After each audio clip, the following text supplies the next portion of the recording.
Praise the Lord church. प्रभु को बहुत बहुत धन्यवाद इस नए दिन में हम सबको प्रवेश कराने के लिए। इस 79वें वर्ष के पहले सप्ताह की आराधना में प्रभु ने हम सबको पहुंचाया है, उसका बहुत धन्यवाद। हमने बीते सप्ताह अद्भुत आशीषों को पाया, परमेश्वर के वचन को प्राप्त किया है और हमें होप है कि इस नए वर्ष में भी प्रभु हमारे साथ है। आइए क्यों ना मिलकर हम उसको धन्यवाद की भेंट चढ़ाएं, हम उसके सारे उपकारों के लिए उसकी महिमा करें जो कुछ है तूने दिया। Thank you father. Yes Lord. अपने मनों को तैयार करके यीशु के लिए कहें, जो कुछ है तूने दिया उसके बदले मैं क्या दूं, जो कुछ है तूने किया उसके बदले मैं क्या कहूं। धन्यवाद का कटोरा उठा के मैं ये कहूं, धन्यवाद का कटोरा उठा के मैं ये कहूं। पिता धन्यवाद, पिता धन्यवाद, यीशु धन्यवाद, धन्यवाद आत्मा धन्यवाद, पिता धन्यवाद, यीशु धन्यवाद, धन्यवाद आत्मा धन्यवाद। जीवन है तेरा, जीवन है तेरा दिया, जो कुछ है मेरा, जो कुछ है मेरा सब तूने दिया। जीवन है तेरा दिया, जो कुछ है मेरा सब तूने दिया। धन्यवाद का कटोरा We give you thanks, Lord. उठा के मैं ये कहूं, धन्यवाद का कटोरा सारी आशीषों के लिए उठा के मैं ये कहूं। पिता धन्यवाद, यीशु धन्यवाद, धन्यवाद आत्मा धन्यवाद, पिता धन्यवाद, यीशु धन्यवाद, धन्यवाद आत्मा धन्यवाद। आशीष तुझसे है मेरी, बिन मांगे तूने है सब कुछ दिया। आशीष तुझसे है मेरी, बिन मांगे तूने है सब कुछ दिया। धन्यवाद का कटोरा उठा के मैं ये कहूं, कलीसिया कहती है, धन्यवाद का कटोरा उठा के मैं ये कहूं। पिता धन्यवाद, यीशु धन्यवाद, धन्यवाद आत्मा धन्यवाद, पिता धन्यवाद, यीशु धन्यवाद, धन्यवाद आत्मा धन्यवाद, पिता धन्यवाद, यीशु धन्यवाद, धन्यवाद आत्मा धन्यवाद। आइए हम सब मिलकर थोड़ी देर उसको धन्यवाद दे। Let's lift up thanksgiving. धन्यवाद के बलिदान का चढ़ाने वाला उसकी महिमा करता है। Oh, we thank you, Father. We thank you Jesus. We thank you Holy Spirit. ओ उन सारी आशीषों को हम याद करते प्रभु जो बीते वर्षों में आपने हमारे जीवन में दी, और हम आने वाली आशीषों के लिए भी आपको धन्यवाद देते। आइए क्यों ना हम उसको धन्यवाद की भेंट चढ़ाएं। Oh, we bless you Lord. We thank you Jesus.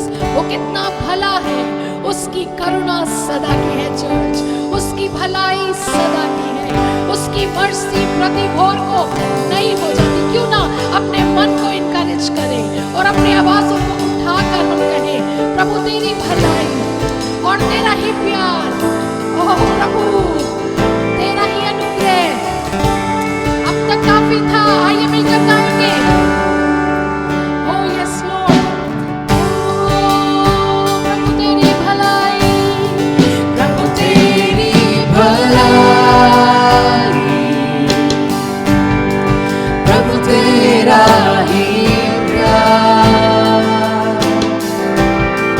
प्रभु तेरा अनुग्रह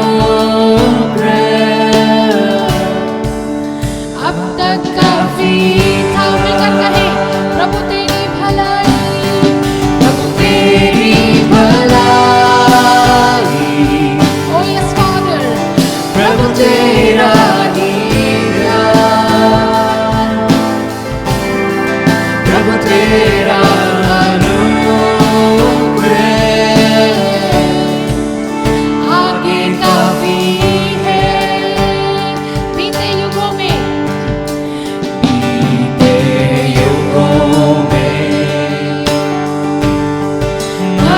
हमारी तूने oh yes Lord, बीते युगों में हमारी चट्टान ढाल बना। बीते युगों में, बीते युगों में oh yes Father, मदद हमारी तूने की। we worship your name. बीते युगों में चट्टान और ढाल बना। इतने की गहराई से प्रभु तेरी भलाई, प्रभु तेरा हीरा, प्रभु तेरा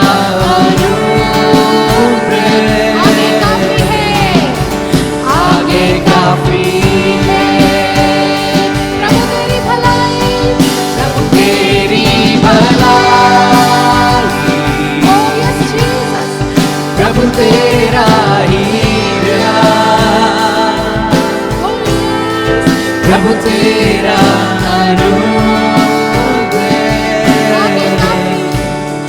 आगे काफी है। वो सनातन का परमेश्वर है, सनातन परमेश्वर हमारी आशा और वो हमारी आशा और भविष्य है। सनातन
प्रभु तेरा ही प्यार,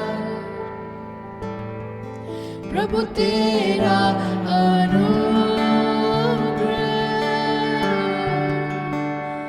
आगे काफी है। सचमुच में उसका अनुग्रह हमारे लिए काफी है। पौलुस से परमेश्वर ने कहा, मेरा अनुग्रह तेरे लिए काफी है। हाँ, तू कष्टों में है, हाँ तू परेशानियों में है, लेकिन मेरा अनुग्रह तेरे लिए काफी है। चर्च, ये कितनी सुंदर बात है। उसका अनुग्रह मेरे और आपके लिए काफी है। उसका अनुग्रह हमारे लिए अवेलेबल है। हम कभी भी उस अनुग्रह के सिंहासन के पास आ सकते हैं। हम आज सुबह इस क्षण भी उस अनुग्रह के सिंहासन के पास आ सकते हैं, जहां से हमें सहायता मिलती है। Oh, we are so blessed to have a God who is our help. वो हमारी सहायता है, वो हमारी चट्टान है, वो हमारा दृढ़ गढ़ है, और वो हमें अपने पास आने की अनुमति देता है। उसके पुत्र के कारण, उसके पुत्र के लहू के कारण हम उसकी उपस्थिति में आ सकते हैं, इन क्षणों में आ सकते हैं और झुककर उसकी आराधना कर सकते हैं।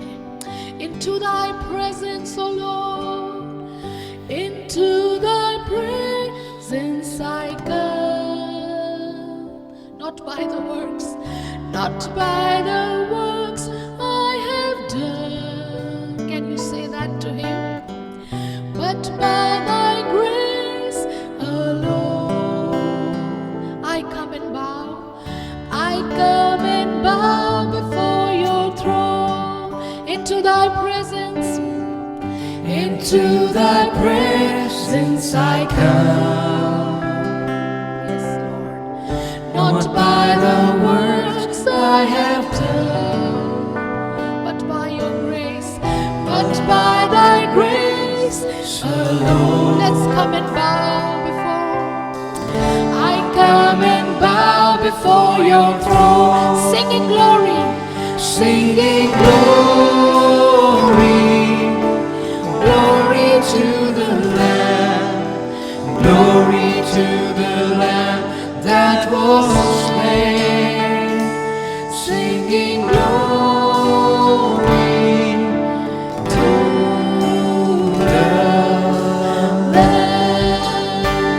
तेरे हुजूर आता हूँ, तेरे हुजूर आता हूँ, अपने कामों से नहीं, अपने कामों से नहीं, तेरा अनुग्रह काफी है। मैं तेरे आगे झुकता हूँ, तेरे हुजूर आता हूँ प्रभु, तेरे हुजूर आता हूँ, अपने कामों से नहीं, yes Lord, तेरा अनुग्रह काफी है।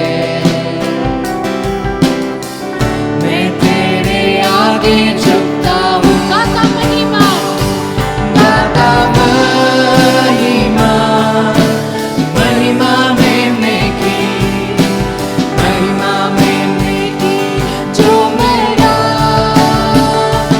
गाता महिमा, मैंने की, singing glory, singing glory, glory to the Lamb, glory to the Lamb that was slain, singing glory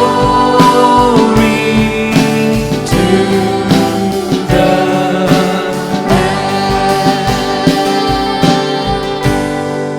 Yes, we give you glory. आइए उस मेमने को हम महिमा दें, उसकी आराधना करें। वो जो सिंहासन पर विराजमान है, वो जो सारे आदर और महिमा के योग्य है, कलीसिया, वो हमारे एडोरेशन के योग्य है। वो इस योग्य है कि हम उसके आगे झुक जाएं। Because all glory and honor is ascribed to him alone. Ascribe to the Lord glory and honor and splendor and majesty. We worship your name. To thee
Yes,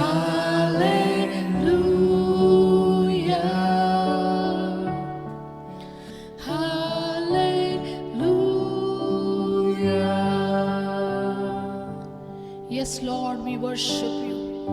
We sing hallelujah to the Lamb. We bow before your throne. हम आपके आगे झुकते हैं, हम आपको दंडवत करते हैं। पिता परमेश्वर, यीशु मसीह जो परमेश्वर का मेमना और पवित्र आत्मा, हम आपकी आराधना करते हैं, हम आपको धन्यवाद देते हैं। थैंक यू आपकी सारी भलाई और करुणा के लिए। धन्यवाद आपकी उपस्थिति के लिए जो हमारे साथ आज तक बनी हुई है।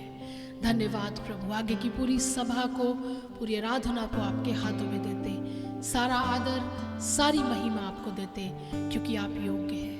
यीशु मसीह के नाम से मांगते हैं, आमीन। हालेलुया। परमेश्वर का धन्यवाद एक और पवित्र दिन के लिए जिसमें हम मिल करके उसकी आराधना कर सके। और अब समय है हम परमेश्वर के वचन में चले। कलीसिया, खासतौर से दुआघर की कलीसिया से मैं कह रहा हूँ, हमारे लिए कितने बड़े आनंद की बात है। अभी पिछले सप्ताह ही हमने अपनी कलीसिया की 78वीं वर्षगांठ को मनाया और बहुत सारी आशीषों को मैंने और आपने उन सभाओं के द्वारा पाया। अगर कोई हमारे साथ इस सभा में आज जुड़ा है जिसने उन सभाओं को अटेंड नहीं किया जो 11, 12, 13 सितंबर को YouTube के माध्यम से हमारी हुई, सो अभी भी वो सभाएं अवेलेबल हैं हमारे इसी चैनल दुआघर के चैनल पर। आप उन सभाओं को ज़रूर वॉच करिए और उससे आप सचमुच बहुत आशीष पाएंगे। उसमें बहुत सारे प्रभु के सेवकों ने परमेश्वर के वचन को और परमेश्वर की आवाज़ को हम सब तक पहुंचाया है। सो कलीसिया, हम बहुत धन्यवाद देते रहें क्योंकि परमेश्वर ने हमें बहुत सारी आशीषें दी।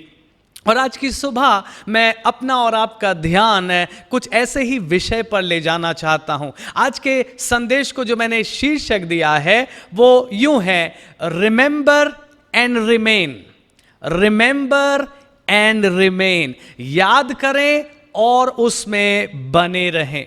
बहुत सारी आशीषें जो परमेश्वर ने मुझे और आपको इन दिनों में दी हैं, बल्कि बहुत सारे वर्षों से जो आशीषें परमेश्वर मुझे और आपको देता चला आ रहा है। ये मेरी और आपकी ड्यूटी है कि हम उसकी उन आशीषों को स्मरण रखें। आमीन।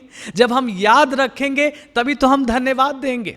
हम बाइबल में पढ़ते हैं जब इजरायली मिस्र की गुलामी से निकले तो परमेश्वर ने उनसे कहा था, तुम मिस्र की बातों को याद मत करना। मिस्र में कुछ भी तुम्हारे लिए ऐसा नहीं था जिसे तुम याद कर सको, लेकिन हाँ, एक बात को जरूर याद करना, अपने छुटकारे के दिन को। बल्कि परमेश्वर ने वो उनके लिए सदा की एक विधि बना दिया था। परमेश्वर ने कहा, तुम फसह के पर्व को हर वर्ष मनाना और याद करना कैसे तुम्हारे परमेश्वर ने तुम्हें उस मिस्र की गुलामी से छुड़ाया था। सो प्रभु के लोगों, मुझे और आपको याद करना जरूरी है, क्योंकि जब हम याद करेंगे तो हम धन्यवादी बने रहेंगे। और ना सिर्फ याद करना बल्कि उसमें रिमेन करना, उन बातों को याद करके उसमें बने रहना। सो आज का शीर्षक है रिमेंबर एंड रिमेन। एक और तरीके से इसका शीर्षक मैं दे सकता हूं, preserve what is given to you. जो बातें तुम्हें दी गई हैं, जो बातें मुझे और आपको दी गई हैं, उन बातों को मुझे और आपको संभालना है, मुझे और आपको बना कर रखना है। सो आइए इस संदेश में चलें। रिमेंबर एंड रिमेन, याद करना जरूरी है। मेरे साथ बाइबल का एक हिस्सा खोलिए, यशाया उसका 51 अध्याय, आइज़ाया चैप्टर 51, और हम पढ़ेंगे इसके पहले 1-2 पदों को। यशाया उसका 51 अध्याय, पहला और दूसरा पद। यहां लिखा है, हे धर्म पर चलने वालों, हे यहोवा को ढूंढने वालों, कान लगाकर मेरी सुनो। जिस चट्टान में से तुम खोदे गए और जिस खदान में से तुम निकाले गए, उस पर ध्यान करो। दूसरा पद, अपने मूल पुरुष अब्राहम और अपनी माता सारा पर ध्यान करो। जब वो अकेला था तभी से मैंने उसको बुलाया और आशीष दी और बढ़ा दिया। हालेलुया। कितनी सुंदर बात यहां में और आप पढ़ रहे हैं। परमेश्वर अपने नबी के द्वारा अपने लोगों को किस बात को करने के लिए कह रहा है? परमेश्वर कह रहा है अपने बीते दिनों को याद करो, अपनी शुरुआत को याद करो। और जब तुम याद कर रहे हो तो तुम अपने पिता अब्राहम को और अपनी माता सारा को भी याद करो, क्योंकि उन्हीं के द्वारा मैंने ये सारी आशीषें तुम्हारे जीवन में दी हैं। चर्च, मेरे और आपके लिए ये बात कैसे लागू होती है? मैं और आप भी अपने उन प्रभु के दासों को, उन संतों को याद करें और उन आशीषों को याद करें जो परमेश्वर ने उनके द्वारा मुझे और आपको दी है। हमारे पास भी तो 78 साल का एक इतिहास है, एक शॉर्ट स्टोरी है 78 इयर्स की, जिसे मैं और आप जितना भी जानते हैं हम उसको याद रखें और उसको भूल ना जाएं, बल्कि हम उसके लिए परमेश्वर को धन्यवाद देते रहें और परमेश्वर के उन दासों के प्रति भी आभारी बने रहें। चर्च, मैं एक बात आपसे कहना चाहता हूं, यह बहुत जरूरी है कि हम सिर्फ परमेश्वर को सारी महिमा दें, हम सिर्फ अपने प्रभु यीशु मसीह को सारा आदर और महिमा दें, लेकिन साथ ही साथ यह भी जरूरी है कि हम परमेश्वर के उन दासों को और उनके लेबर को, उनके परिश्रम को भूल ना जाएं। यही बाइबल हमें सिखाती है, परमेश्वर के दासों का दूना आदर होना चाहिए। और जब परमेश्वर अपने दासों को स्मरण रखता है और उनको स्मरण करने की आज्ञा अपने वचन में दे रहा है, जब परमेश्वर उनको आदर देता है, तो मेरे और आपके लिए भी जरूरी है हम परमेश्वर के दासों को स्मरण करें, उनको आदर दें और उनके लिए निरंतर परमेश्वर को धन्यवाद देते रहें। सो हम क्या सीख रहे हैं? रिमेंबर, याद करें उन तमाम आशीषों को जो प्रभु इतने वर्षों से मुझे और आपको देता चला आ रहा है। हो सकता है आप 10 साल से इस कलीसिया में जुड़े हैं और आशीषित हो रहे हैं, हो सकता है 20 साल से आप इस कलीसिया में जुड़े हैं और आशीषित हो रहे हैं। प्लीज याद करिए, अपनी उस जर्नी को याद करिए, उन प्रभु के दासों और दासियों को याद करिए जिन्होंने आपके जीवन में बोया है। हालेलुया, जिन्होंने आपके जीवन में मेहनत किया है। उन संडे स्कूल टीचर्स को याद करिए जिन्होंने आपके लिए आंसू बहाए हैं। मैं हमेशा याद करता हूं अपने संडे स्कूल टीचर्स को, क्योंकि मुझे मालूम है उन्होंने आंसू बहाकर मेरे लिए दुआएं की हैं। मैं कई बार जब मेरा ख्याल उनकी तरफ जाता है अपनी पर्सनल प्रेयर में, मैं परमेश्वर को उनका नाम लेकर धन्यवाद देता हूं। मैं कहता हूं प्रभु धन्यवाद है आपकी इस दासी के लिए, आपको धन्यवाद आपकी इस दासी के लिए जिन्होंने मेरे लिए प्रार्थनाएं की, जिनके द्वारा आज हम प्रभु की सेवा में हैं और परमेश्वर की आशीषों में बढ़ते चले जा रहे हैं। सो चर्च, मैं आपको इनकरेज कर रहा हूं, और ना सिर्फ मैं आपको इनकरेज कर रहा हूं बल्कि मैं आपको परमेश्वर के वचन से दिखा रहा हूं। अभी हमने पढ़ा यशाया 51 में, जहां परमेश्वर, फिर से पढ़ेंगे पहला दूसरा पद, परमेश्वर कह रहा है, हे धर्म पर चलने वालों, हे यहोवा को ढूंढने वालों, कान लगाकर इस बात को सुनो। जिस चट्टान से तुम खोदे गए थे और जिस खदान में से तुम निकाले गए थे, उस पर ध्यान करो। रिमेंबर देम, उनको याद करो। साथ ही साथ जब हम उनको याद कर रहे हैं तो हम उन शिक्षाओं को भी याद करें जो उन्होंने हमको सौंपी। आमीन। हम उन शिक्षाओं को भूल ना जाएं, उस मिरास को, उस धरोहर को मैं और आप याद करें। आज का ये संदेश मुख्य इसी बात पर है कि जो मुझे और आपको सौंपा गया है, हम उसको याद करें और हम उसमें बने रहें। जब मैं और आप उन बातों को याद कर रहे हैं, बहुत इंपॉर्टेंट है कि मैं और आप अपने जीवन को उन बातों पर आधारित करें, हम अपने विश्वास को उन बातों पर आधारित करें। आमीन। हम अपने मसीही जीवन को उन शिक्षाओं पर आधारित करें जो परमेश्वर के दास और दासियों ने हमें अपने वचन के द्वारा दिया है, और ना केवल हम उस पर ड्वेल करें बल्कि हम उस पर और ज्यादा बिल्ड करते जाएं, हम उस पर और ज्यादा निर्माण करते जाएं, और ज्यादा उसको बढ़ाते जाएं, और ज्यादा उसको दूसरों तक पहुंचाते जाएं, ताकि परमेश्वर की वो आशीषें जो हमने पाई हैं, वो आशीषें दूसरों तक भी पहुंचने पाए। प्रभु के लोगों, मैं इसको यूं अगर आप तक कहूं ताकि मैं समझा पाऊं, जो सच्चाई मुझे और आपको दी गई है, स्वाभाविक है वो सच्चाई हमारे प्रभु यीशु मसीह की है, लेकिन वो सच्चाई जिस तरह से मुझे और आपको दी गई है, वो सच्चाई बनी रहती है। उस सच्चाई को बने रहना जरूरी है। मैं खासतौर से जवान बच्चों से कहूंगा, आज के संदेश पर प्लीज ध्यान दीजिए। आप जो इस कलीसिया की नई जनरेशन है, आप जो इस कलीसिया की अपकमिंग लीडरशिप है, आप जवान बच्चे इन बातों को समझें और याद रखें, जो सच्चाई आपको दी गई है वो बहुत प्रेशियस है, वो बहुत महत्वपूर्ण है और उस पर आपको कायम रहना है, उस पर आपको बने रहना है। आपकी जिम्मेदारी है कि आप उसको प्रिजर्व करें, आप उसको बिगड़ने से बचाएं। Hallelujah. Truth must be preserved. जो सच्चाई मुझे और आपको दी गई है, हम उसको संभालना जाने ना। आप ट्रूथ को अलग अलग तरीके से प्रेजेंट कर सकते, आप उसके प्रेजेंटेशन को या उसको बढ़ाने के तरीकों को बदल सकते हैं, लेकिन आप सच्चाई को ना बदलें। उस सच्चाई को बदलने के लिए, या मैं यूं कहूं संसार को एडजस्ट करने के लिए, उस सच्चाई को ना बदलें।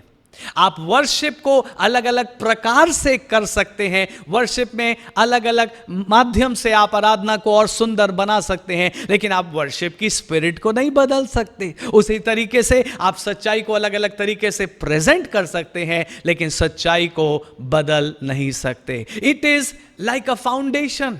ये एक नींव के समान है। मेरी बात को ध्यान से समझे, ये एक फाउंडेशन है।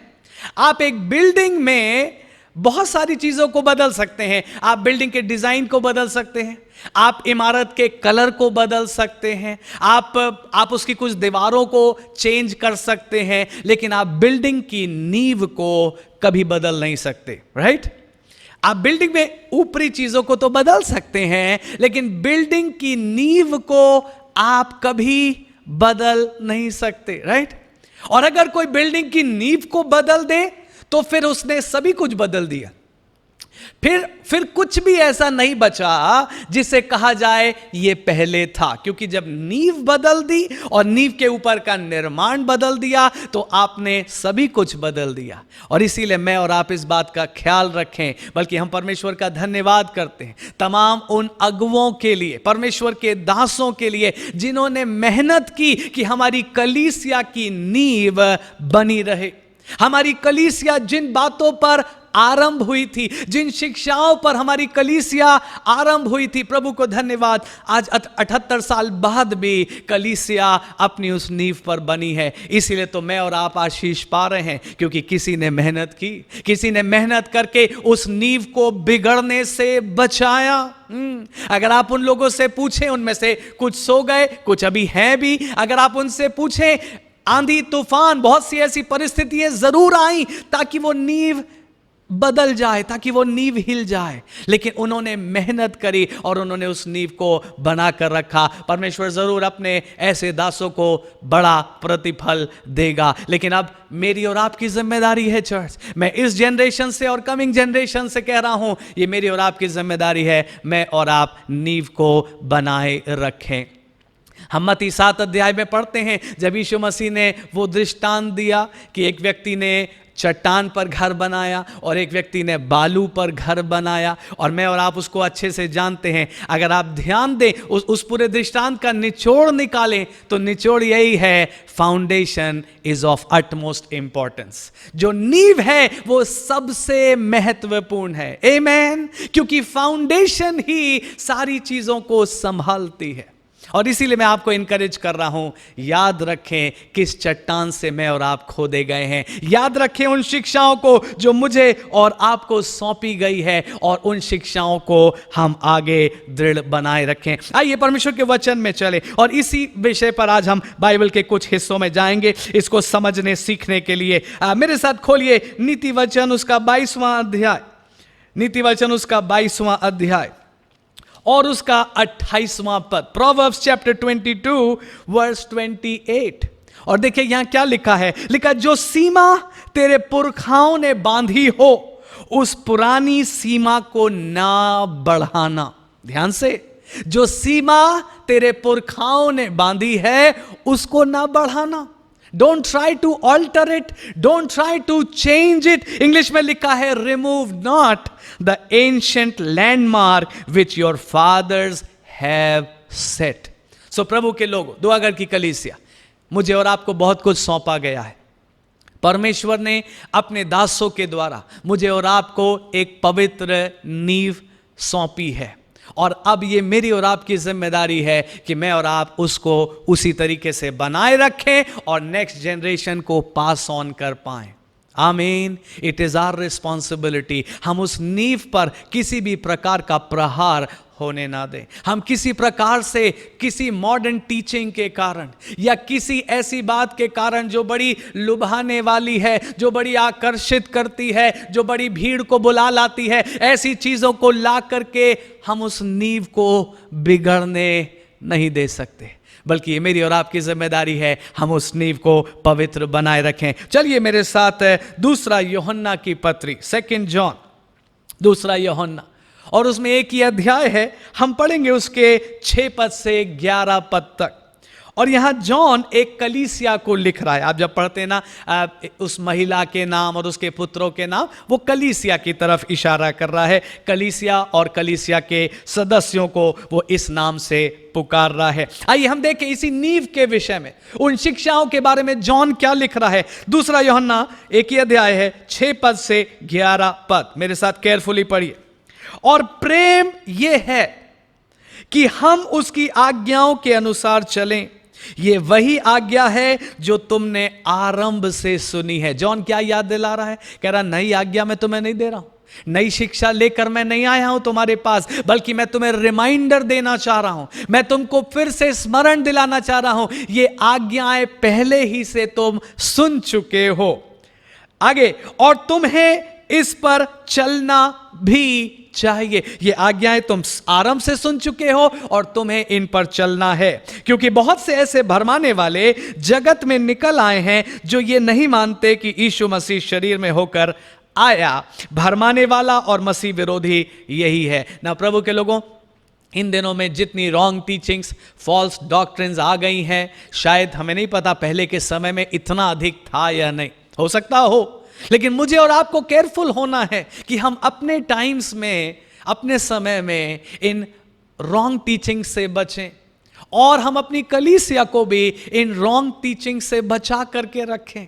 हम अपने बच्चों को इन रॉन्ग टीचिंग से बचा करके रखें। यहां पर वो कह रहा है बहुत से आ गए हैं जो भरमाने वाली शिक्षाओं को देंगे। 8वां पद ध्यान दीजिए, अपने विषय में चौकस रहो। ना, सबसे पहली बात तो अगर मैं और आप एक गलत शिक्षा को वेलकम करते हैं, सो सबसे पहला खतरा मुझे और आपको ही होगा।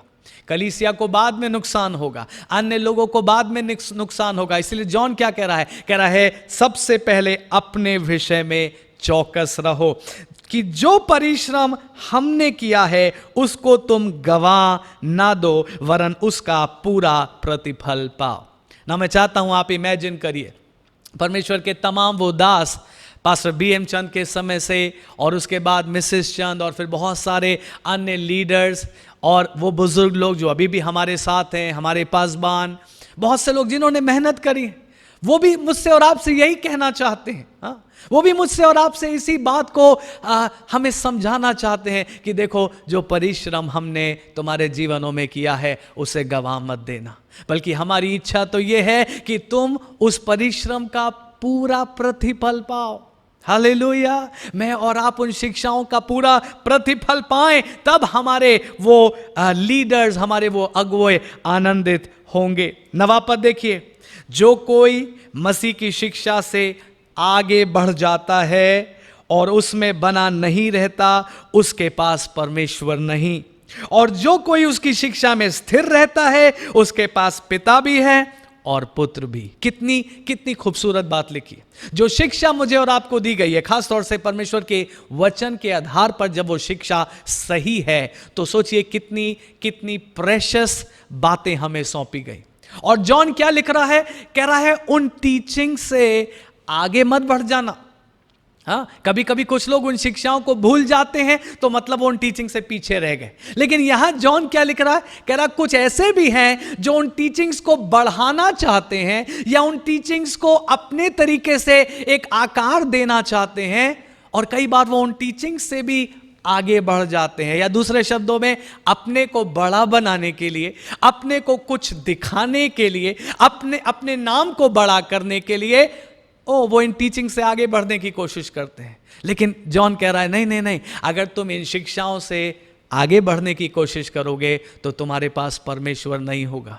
लेकिन अगर तुम इन शिक्षाओं में जो तुम्हें सौंपी गई हैं बने रहोगे तो तुम्हारे पास पिता भी होगा और तुम्हारे पास पुत्र अर्थात प्रभु यीशु मसीह भी होगा। 10वां पद देखिए, यदि कोई तुम्हारे पास आए और यही शिक्षा ना दे तो उसे ना तो घर में आने देना ना नमस्कार करना। हाँ, कई बार जब गलत शिक्षक लोग आए और आपके दरवाजे पर खटखटाएं और आपको मालूम पड़ जाए कि ये परमेश्वर के वचन पर सही शिक्षा देने वाले लोग नहीं हैं, ये गलत शिक्षा देने के लिए आए हैं या आपको भरमाने के लिए आए हैं, जॉन कह रहा है ऐसों को नमस्कार मत करना, ऐसों को अपने घर में वेलकम मत करना। 11 पद, क्योंकि जो कोई ऐसे जन को नमस्कार भी करता है वो उसके बुरे कामों में साझी हो जाता है। सो हम क्या सीख रहे हैं?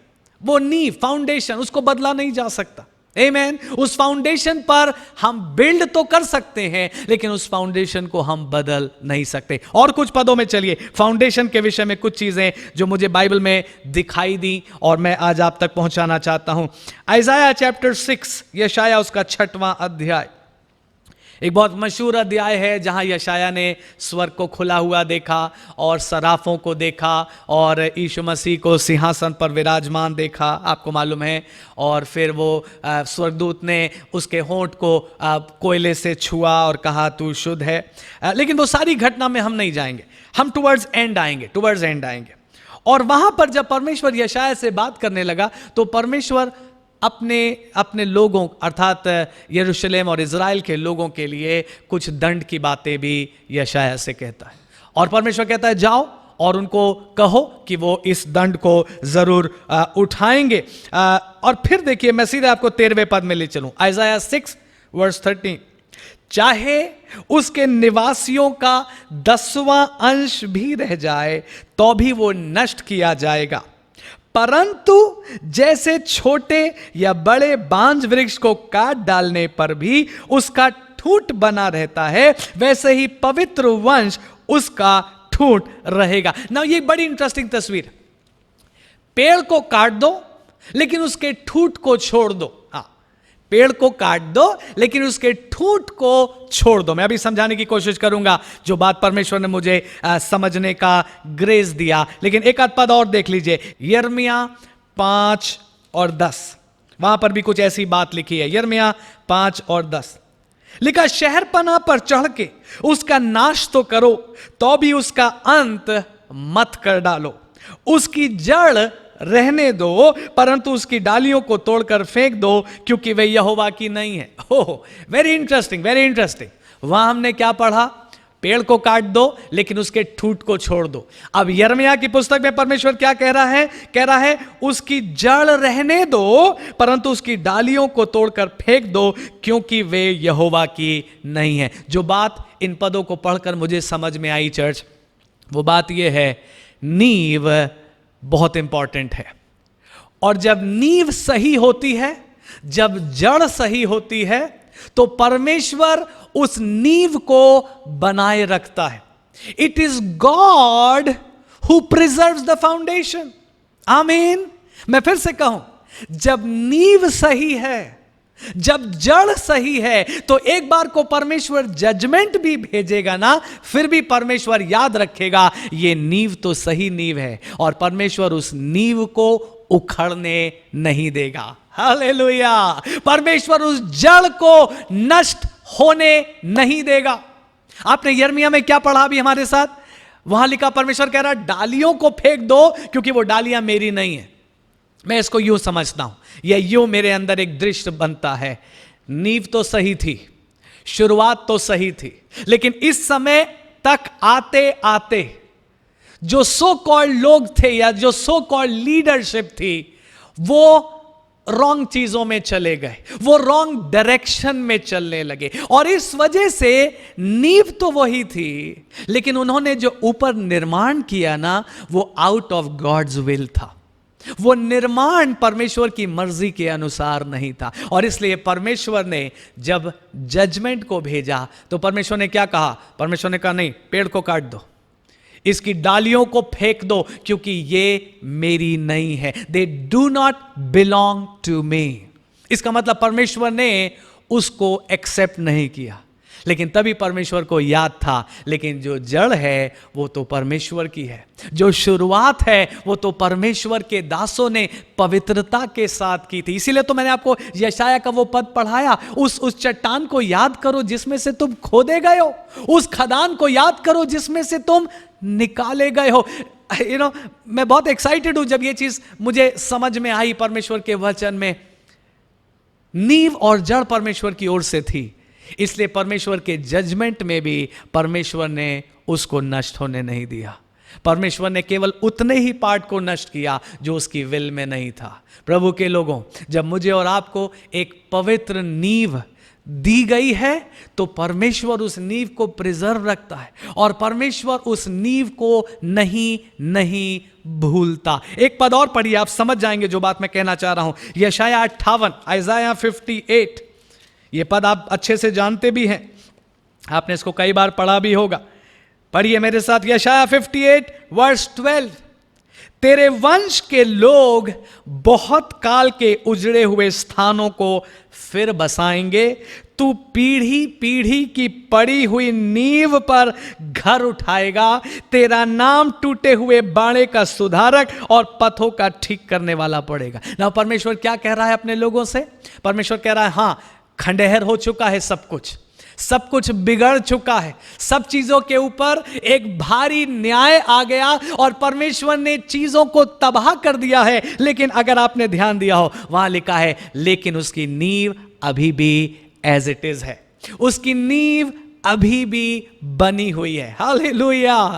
आई होप आप समझ पा रहे हैं हम परमेश्वर के वचन से क्या सीख रहे हैं। परमेश्वर दुखी हुआ, नाराज हुआ, उसने न्याय भेजा क्योंकि उनके काम परमेश्वर के विल के अकॉर्डिंग नहीं थे, लेकिन उस न्याय में परमेश्वर ने उनके कामों को तो नष्ट कर दिया, उनके निर्माण को तो गिरा दिया, लेकिन परमेश्वर ने नींव को स्मरण रखा और परमेश्वर ने उस नींव को बिगड़ने नहीं दिया। बल्कि आपने क्या पढ़ा? तू पीढ़ी पीढ़ी की पड़ी हुई नींव पर घर उठाएगा। आप फिर से बना सकते हैं, आप परमेश्वर की इच्छा में निर्माण फिर से कर सकते हैं, लेकिन नींव वही है। हालेलुया। नींव नहीं बदलेगी, नींव वही है जो परमेश्वर ने अपने पवित्र दासों के द्वारा आरंभ में डाल दी, और मैं और आप उसी नींव के ऊपर और अधिक निर्माण करते जाएं ताकि परमेश्वर की मर्जी में मेरा और आपका निर्माण हो और हम परमेश्वर की मर्जी ही में बढ़ते चले जाएं। आइए हम आगे चलें और अब हम नए नियम की पुस्तकों में से कुछ हिस्सों को देखेंगे। मेरे साथ खोलिए पहला तिमोथी, फर्स्ट तिमोथी और उसका 4था अध्याय। ना जब तक आप खोल रहे हैं मैं इस पुस्तक का बैकग्राउंड आपको याद दिला दूं। ये तिमोथी की पुस्तक पॉल ने लिखी तिमोथी को ना, और उसमें उसने बहुत सी ऐसी सलाहें दी हैं जो बहुत बहुत महत्वपूर्ण सलाहें हैं, खास तौर से उन लोगों के लिए जो सेवकाई करते हैं। और पॉल की लिखी हुई कुछ बातों को हम पढ़ेंगे जो उसने तिमोथी को एडवाइस दी या तिमोथी को उसने सिखाया। लेकिन इससे पहले कि हम उन पदों को पढ़ें, मैं कुछ तस्वीर आपके सामने खींचूं। पॉल ने ये पुस्तक तिमोथी को लिखी और हम इसको अलग अलग प्रकार से देख सकते हैं या कंसिडर कर सकते हैं। पहली बात पौलुस एक स्पिरिचुअल फादर की तस्वीर है, एक आत्मिक पिता, और तिमोथी उसका आत्मिक पुत्र है।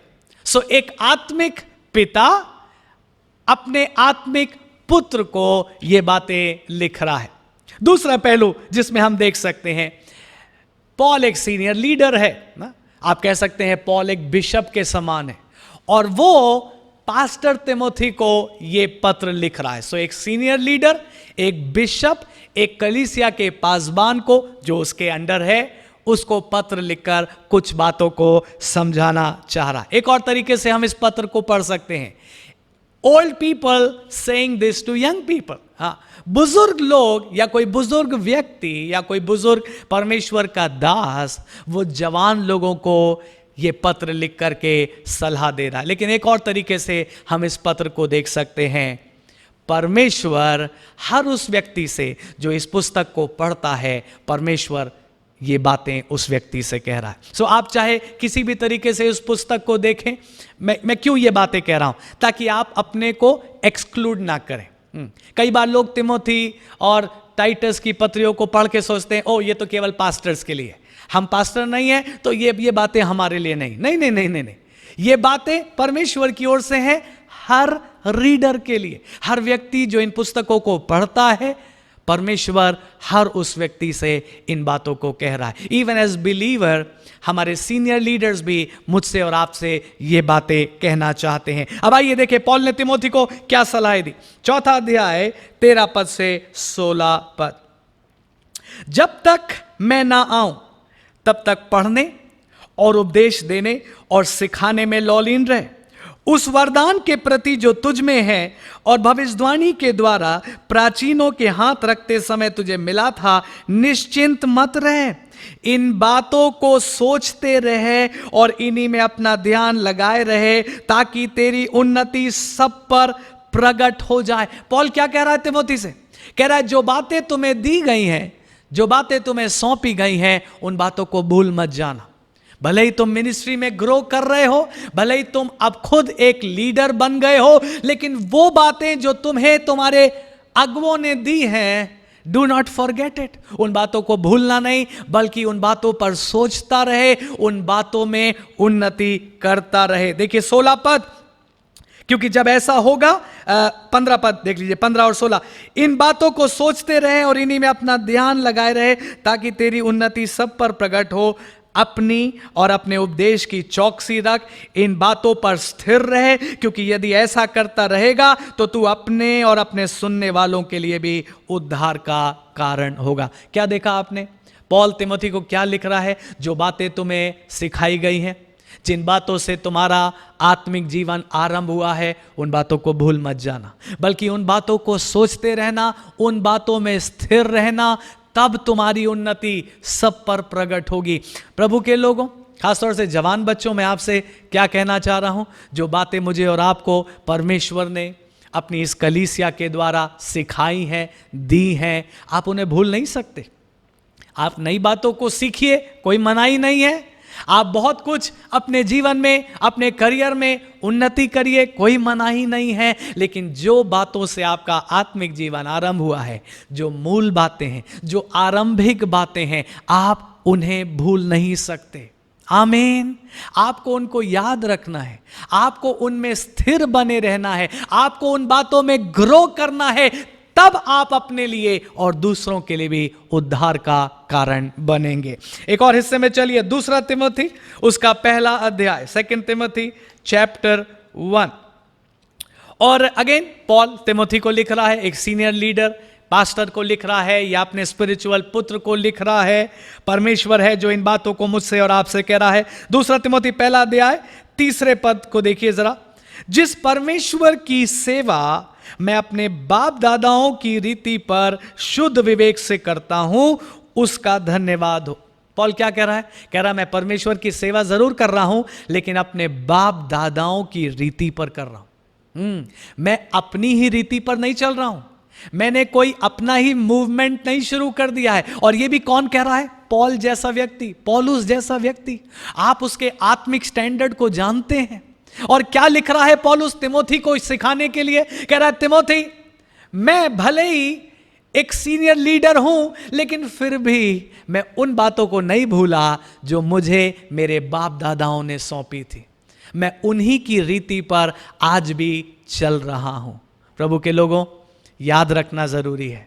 आमीन। जो हमको सिखाया गया है उसको भूल मत जाइएगा। आज बस एक ही बात हम देख रहे हैं, जो बातें हमें सौंपी गई हैं वो प्रेशियस हैं। उन बातों से कोई आगे बढ़ जाता है तो उसके पास परमेश्वर नहीं रहता है, लेकिन जो उन बातों में बना रहता है उसके पास पिता भी है और पुत्र भी है। हालेलुया।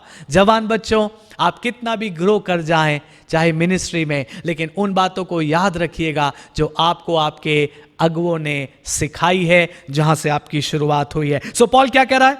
कह रहा मैं अपने परमेश्वर की सेवा जरूर कर रहा हूं, लेकिन अपने बाप दादाओं की रीति पर शुद्ध विवेक से सेवा कर रहा हूं। अब इसी का 5वां और 6वां पद मेरे साथ पढ़िए प्लीज।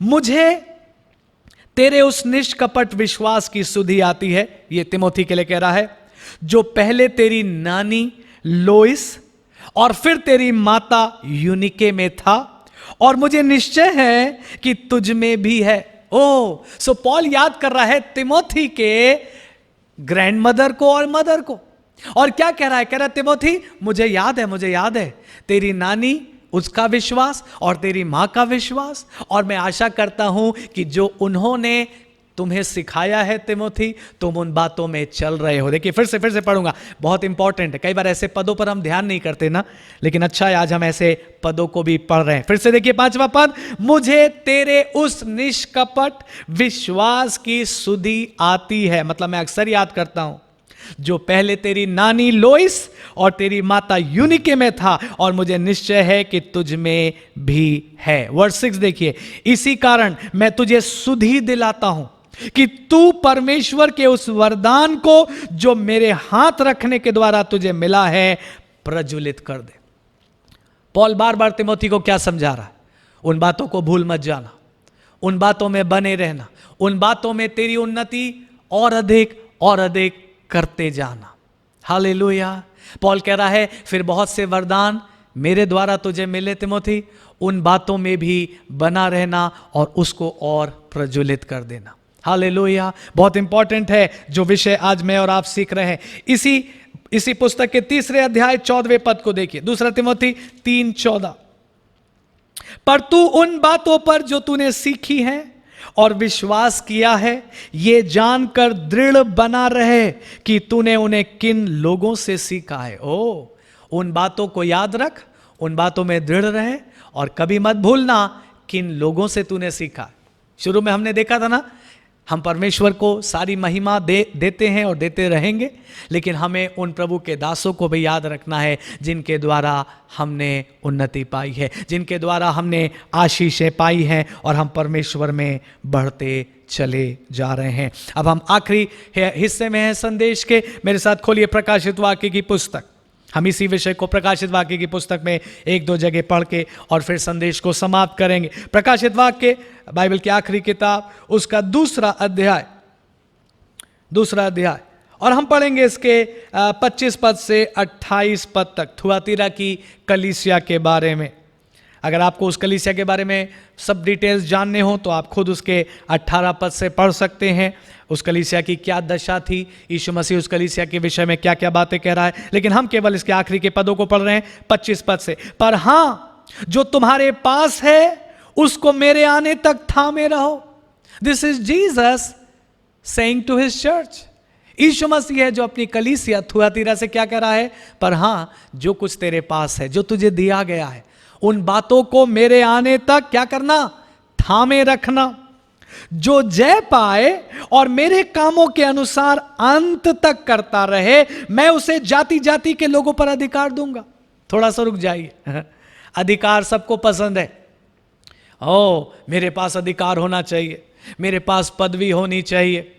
अधिकार अच्छा है, लेकिन यीशु मसीह क्या कह रहा है? कह रहा है अधिकार किसको मिलेगा? जो उन बातों को अंत तक करता रहेगा। आपको अधिकार चाहिए, आपको अनंत जीवन में, उस स्वर्गीय जीवन में अधिकार चाहिए। आप चाहते हैं वहां पर यीशु मसीह आपका सम्मान करे, यीशु मसीह आपको मुकुट दे, यीशु मसीह आपको अधिकारी बनाए। आप हो सकते हैं, आपको ये आदर मिल सकता है, लेकिन उसके लिए कंडीशन है। और कंडीशन क्या है? यीशु मसीह खुद कह रहा है, पर हां, जो बातें तुझे दी गई हैं उन्हें अंत तक थामे रखना, और यदि तू अंत तक धीरज धरे और उस काम को मेरे आने तक करता रहे, तब मैं तुझे जाति जाति पर अधिकार दूंगा। वर्स 27, और वो लोहे का राजदंड लिए हुए उन पर राज्य करेगा, जिस प्रकार कुम्हार के मिट्टी के बर्तन चकनाचूर हो जाते हैं, मैंने भी ऐसा ही अधिकार अपने पिता से पाया है। यीशु मसीह क्या कह रहा है? यीशु मसीह कह रहा है मुझे भी ये अधिकार मेरे पिता ने दिया है। लेकिन आपको पता है यीशु मसीह को यह अधिकार सिर्फ यूं ही नहीं मिल गया। यीशु मसीह ने इस अधिकार को कमाया है। यीशु मसीह इस अधिकार को डिजर्व करता है। आपने बाइबल में पढ़ा है यीशु मसीह की सेवकाई के बारे में, यीशु मसीह के उस जीवन के बारे में जो उसने 33.5 साल इस दुनिया में बिताया। और आपने ये बातें पढ़ी हैं जब यीशु मसीह के लिए लिखा है, मैं अपनी ओर से कुछ नहीं करता, जो मेरा पिता करता है मैं वही करता हूं। एक जगह लिखा, यीशु मसीह ने कहा, मेरा पिता सदा मेरे साथ रहता है क्योंकि मैं सदा वो काम करता हूं जो उसको पसंद आता है। आपको अधिकार में बढ़ना है, आपको अधिकार करना है, आत्मिक अधिकार में आप ग्रो करना चाहते हैं, जो बातें सौंपी गई हैं उन बातों को भूल मत जाइएगा। जो बातें सौंपी गई हैं उन बातों में ग्रो करते जाइएगा। हालेलुया। कितनी सुंदर बातें आज मैं और आप सीख रहे हैं, खुद यीशु मसीह के ये शब्द हैं। देखिए, मैंने भी ऐसा अधिकार अपने पिता से पाया और मैं उसे भोर का तारा दूंगा, जिसके कान हो वो सुन ले। आत्मा कलीसियाओं से क्या कहता। मुझे हमेशा ये शब्द अच्छा लगता है। हर पत्र के एंड में ये नहीं लिखा आत्मा कलीसिया से क्या कहता, वरना लोग कहते हो वो केवल उसी कलीसिया के लिए था, लेकिन हर पत्र के एंड में लिखा है कलीसियाओं से क्या कहता। मतलब ये शब्द मेरे और आपके लिए भी है। एक और कलीसिया के बारे में पढ़ें, सरदीस की कलीसिया। इसी प्रकाशित वाक्य का अगला अध्याय देखिए, 3रा अध्याय और 3रा पद, चैप्टर 3 वर्स 3। इसलिए स्मरण कर कि तूने कैसी शिक्षा प्राप्त की और सुनी थी, और उसमें बना रहे और मन फिरा। यदि तू जागृत ना रहेगा तो मैं चोर के समान आ जाऊंगा और तू कदापि ना जान सकेगा कि मैं किस घड़ी तुझ पर आ पड़ूंगा। फिर यीशु मसीह अपनी कलीसिया से क्या कह रहा है? कह रहा है स्मरण कर, तूने कैसी शिक्षा प्राप्त की और सुनी थी और उसमें बना रहे। चर्च, सिर्फ याद करना काफी नहीं है, उसमें बना रहना मेरी और आपकी जिम्मेदारी है। यीशु मसीह कह रहा है अगर तू उसमें बना रहेगा तो तेरे लिए आशीष की बात है, आनंद की बात है, फिर तुम्हारे लिए कोई डर की बात नहीं है। लेकिन अगर तुम लापरवाह हो जाओगे, अगर उन बातों में तुम स्थिर नहीं रहोगे, तो मैं अचानक से आ जाऊंगा। और क्या उदाहरण यूज किया यीशु मसीह ने? तू कदापि ना जान सकेगा, मैं चोर के समान तेरे ऊपर किस घड़ी आ जाऊंगा। सो प्रभु के लोगों, उन शिक्षाओं को याद रखना है और उसमें बने रहना है। एक और कलीसिया के बारे में पढ़ लें, फिर हम समाप्त करेंगे। इसी 3रा अध्याय 10 और 11 पद, फिलडेल्फिया की कलीसिया को यीशु मसीह ने यह पत्र लिखा। 3रा अध्याय 10 और 11। तूने मेरे धीरज के वचन को थामा है, इसलिए मैं भी तुझे परीक्षा के उस समय बचा रखूंगा जो पृथ्वी पर रहने वालों के परखने के लिए सारे संसार पर आने वाला है।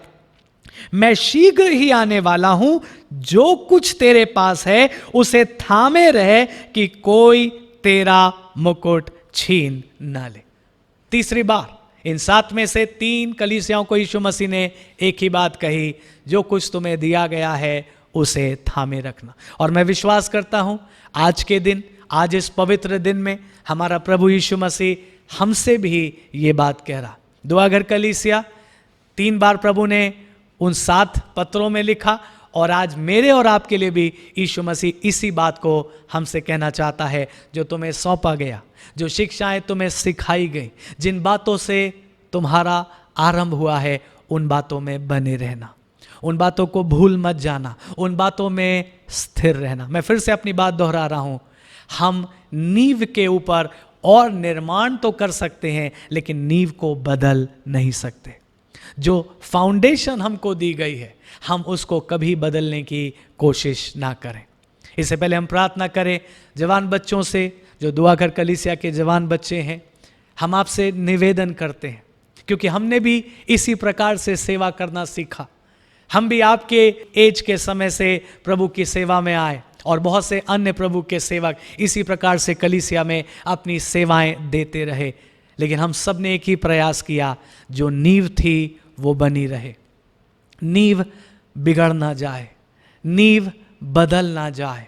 हम बहुत सी बातों को इंक्लूड करने के प्रयास में उन मूल बातों को खो नहीं सकते, बल्कि हम उन मूल बातों में बने रहेंगे और उसमें निर्माण करते जाएंगे। क्योंकि जब हम सही नींव पर सही निर्माण करेंगे तो वो परमेश्वर को महिमा देने वाला काम होगा। हमने पढ़ा था, न्याय आया, परमेश्वर ने कहा इन डालियों को काट कर फेंक दो क्योंकि ये मेरी नहीं है, लेकिन जड़ को छोड़ दो क्योंकि जड़ मेरी है।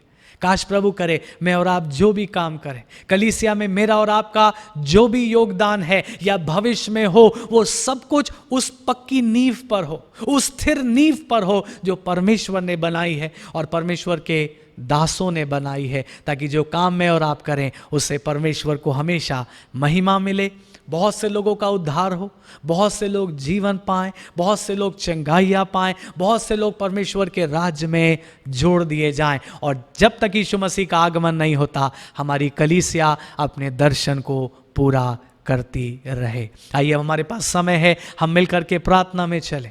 आप अपने घरों से ही इस प्रार्थना में जुड़िए। एज अ चर्च आज हम दुआ करें और हम मिलकर के परमेश्वर से कहें, प्रभु धन्यवाद उस पवित्र नींव के लिए जो हमको दी गई है। Lord thank you. प्रभु धन्यवाद आपके उन संतों के लिए, उन दासों और दासियों के लिए जिन्होंने बहुत परिश्रम करके, बहुत दुख उठाकर कलीसिया में उस नींव को डाला है। और वो नींव कोई और नहीं बल्कि हमारा प्रभु यीशु मसीह ही है। लेकिन प्रभु आज हम दुआ करते हैं, आज हम वही ग्रेस मांगते हैं जो आपने हमारे उन अगुओं को दिया जिन्होंने प्रभु उस पवित्र नींव को डाला। आज आप हमको ग्रेस दें प्रभु कि हम उस पवित्र नींव के ऊपर और अधिक निर्माण करते जाएं। हम उस पवित्र नींव को बनाए रखें, हम उसको बदल ना दें, हम उसको बिगड़ने से बचाएं प्रभु जी। Help us Lord.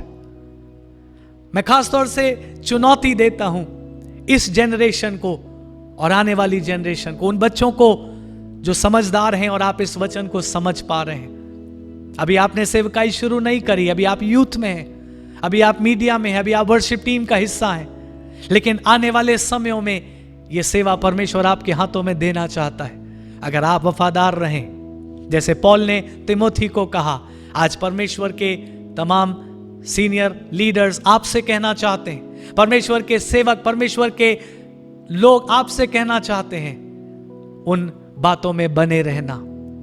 जैसे पौल ने तिमोथी से कहा, मुझे याद है तेरी नानी में जो पवित्र विश्वास था, तेरी माता में जो पवित्र विश्वास था, और मैं आशा करता हूं तुझ में भी होगा।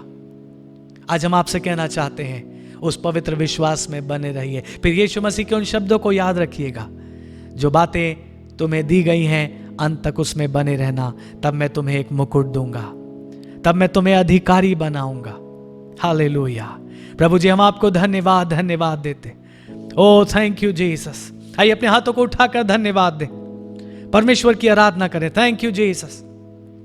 साथ ही प्रभु हम दुआ भी कर रहे हैं प्रभु कि जो पवित्र नींव आपने हमारी कलीसिया में रखी है, हम उसको यूं ही पवित्र बनाए रखें। आप अनुग्रह दें प्रभु, आप अनुग्रह दें, ना तो बल से और ना शक्ति से, पर आपके आत्मा के द्वारा ये काम पूरा हो जाए प्रभु। प्रभु, जब तक आपका आगमन नहीं होता है, आपकी कलीसिया उस पवित्र नींव पर बनी रहे, आपकी कलीसिया उस पवित्र नींव पर निर्माण करती रहे प्रभु जी, और हम उससे भटक ना जाएं, ना हम दाएं मुड़े ना हम बाएं मुड़े, लेकिन हम उसी मार्ग पर चलते रहे प्रभु जो हमें सिखाया गया और हमें सौंपा गया है। क्योंकि प्रभु यदि हम ऐसा करते रहेंगे तो आप हमें अधिकार देंगे, जैसा अधिकार आपने अपने पिता से पाया, वही अधिकार आप हमको भी देना चाहते हैं। प्रभु हमें अनुग्रह दीजिए, हम उस अधिकार को पाकर उस सेवा को पूरी कर पाएं जो आपने हमारी कलीसिया में और हमारी कलीसिया के द्वारा हम सबको दी है। प्रभु, हम सारी महिमा आपको देते, धन्यवाद आपको देते, आराधना आपको देते प्रभु, क्योंकि आप ही इसके योग्य हैं प्रभु। Oh we bless your name Jesus. Thank you, thank you, thank you. हम आपकी आराधना, आपकी स्तुति, आपकी तारीफ करते हैं। और प्रभु आज आपसे मांगते यीशु नाम में कि प्रभु हमारी कलीसिया अंत तक वफादार बनी रहे प्रभु, और इस कलीसिया की सेवा पवित्र बनी रहे, और आपकी महिमा निरंतर इस दुआगर कलीसिया से होती रहे। एक बार फिर से धन्यवाद प्रभु उन तमाम अगुओं के लिए जिन्होंने परिश्रम किया है, उन सबके जीवनों के लिए, उस आदर्श के लिए जो उनके द्वारा और खास तौर से हमारे प्रभु यीशु मसीह के द्वारा हमें दिया गया, उसके लिए हम आपको धन्यवाद देते हैं। साथ ही प्रभु हम दुआ करते हैं जितने भी लोग हमारे साथ इस आराधना में जुड़े हैं, और अगर कोई किसी आवश्यकता में है, कोई किसी प्रकार की तकलीफ में है, यीशु मसीह आप अपने दया के हाथ को बढ़ा दीजिए और एक एक को स्पर्श करके प्रभु जी उनकी सारी आवश्यकताओं को पूरा कर दीजिए, उनकी हर एक घटी कमी को दूर कर दीजिए। अगर कोई किसी बंधनों में है, यीशु मसीह के नाम में वो बंधन टूट जाए। वो बीमारी के बंधन, वो निराशा के बंधन, वो डिप्रेशन के बंधन यीशु के नाम से टूट जाए। प्रभु, अगर किसी को नींद नहीं आ रही है, अगर किसी के जीवन में बेचैनी है, अगर किसी के परिवार में बेचैनी है, आज प्रभु आपकी शांति आपके लोगों के जीवनों में और उनके परिवारों में आने पाए। प्रभु, हम दुआ करते तमाम आपके बच्चे जो प्रार्थनाएं कर रहे हैं, अपनी जरूरतों में प्रार्थनाएं कर रहे हैं, प्रभु अन्य लोगों के लिए प्रार्थनाएं कर रहे हैं, इस देश के लिए प्रार्थना कर रहे हैं, आप अनुग्रह करें। और हर प्रार्थना प्रभु जो आपकी इच्छा में हम आपके सामने कर रहे हैं, आप उसको ग्रहण करके उन बातों को पूरा कर दें। प्रभु, हम दुआ करते कलीसिया और अधिक आप में दृढ़ होती चली जाए, ग्रो करती जाए, आपके लोग आशीषों में बढ़ते चले जाएं, उनकी सारी ज़रूरतें पूरी होने पाएं और यीशु मसीह आपका राज्य जल्द आने पाए, आपकी महिमा और अधिक हमारे बीच में प्रकट होने पाए। सारी बातों में धन्यवाद। आज की पूरी सभा के लिए, आराधना के लिए धन्यवाद, आपके वचन के लिए धन्यवाद, आपकी उपस्थिति के लिए धन्यवाद। और हम केयरफुली सारी महिमा, सारा आदर, धन्यवाद सिर्फ आपको देते हुए इस प्रार्थना को यीशु मसीह के जीवित, पवित्र और सामर्थी नाम में होकर मांगते हैं, आमीन। अब हमारे प्रभु यीशु मसीह का अनुग्रह, पिता परमेश्वर का प्रेम और पवित्र आत्मा की सहभागिता और संगति हम में से हर एक के साथ जब तक मसीह दोबारा नहीं आता होती रहे, आमीन।